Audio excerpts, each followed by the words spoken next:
Magandang umaga sa inyo mga karek. Gagawa po tayo ng bulaklak na aster. Tuturo ko po sa inyo kung paano ginawa. Mga karek, huwag niyo lang po kalilimutan. Click nyo po yung subscriber. Click nyo rin po yung notification bell. Mag-on po kayo para updated po kayo sa mga bago kong upload. Like and share nyo na rin mga karek. Kung may katanungan kayo, sa comment section lang po sa baba. Lagyan nyo po yung gusto nyo po yung tanong at sasagutin po natin.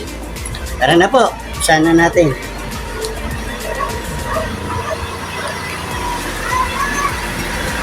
Mga karek, itong straw na to, hatiin po natin yan sa 8. 8 hati.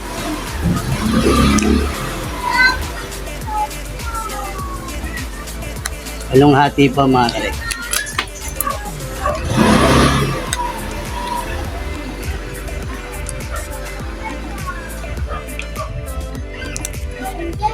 Hatiin pa natin sa isa pa.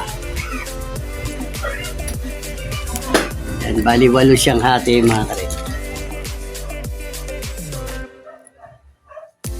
Gagawin po natin ganitong pieces, ganitong kalaki. At bali 33 po mga karek.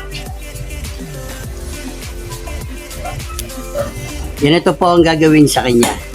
Po.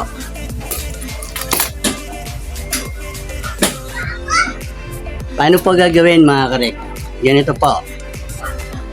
Kakat po tayo rito, wag niyo po isasagad. Yan. Kat po niyang ganyan. Kakat din po tayo rito ng bis bulaklak po. Ayan na po siya mga karek. Bali 33 po ang gagawin natin mga karek. Ayan na po siya mga karek.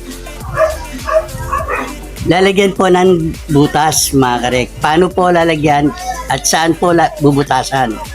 Ganito po mga karek. Ito po siya mga karek. Yan, ito po siya. Yan. Yan na po nasa gitna. Lahat po yan bubutasin.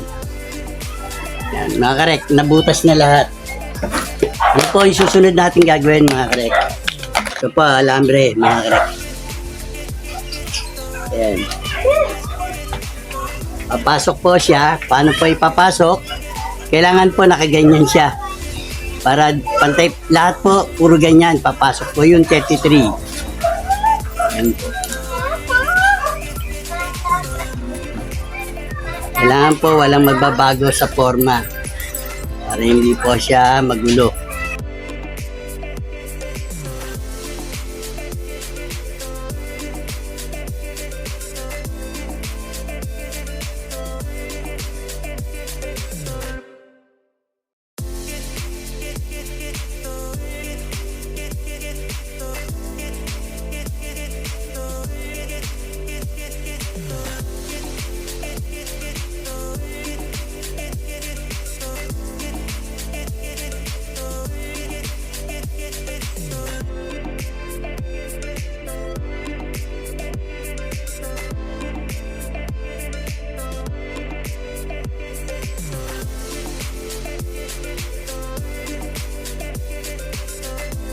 Wala mga karek.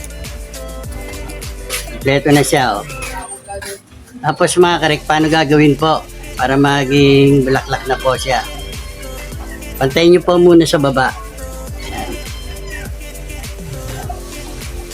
Tapos mga karek, pag niayos nyo na po itong ganyan, ganitoin nyo po mga karek. Yan. Yan. Tapos hilain nyo pong pag ganun. Tutulak nyo yan. Pag nakutulak nyo na yan mga karek, ganyan nyo po. Yan, ibilag nyo po yan. Yan. Tapos yung dito po, yung sa may alambre po, ikot nyo po muna. Pag naikot nyo na po, nabuhol na po yan, dadalhin nyo po yan sa gitna po para mapagsama nyo na po yung dalawang yun. No? So, dalhin nyo po sa gitna mga karek. Ito, hilain nyo po yung pag ganun.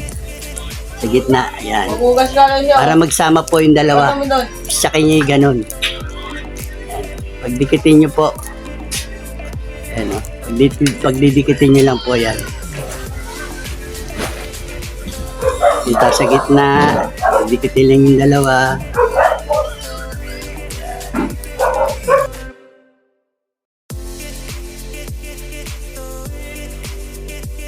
Po, pag napagdikit na po, tsaka nyo ibukan na po. Yan.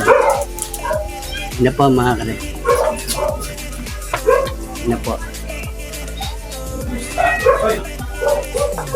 Yan po yung bulaklak ng aster mga karek. Ngayon, pwede pong pinturahan ng kulay brown yan. Ayan na po siya.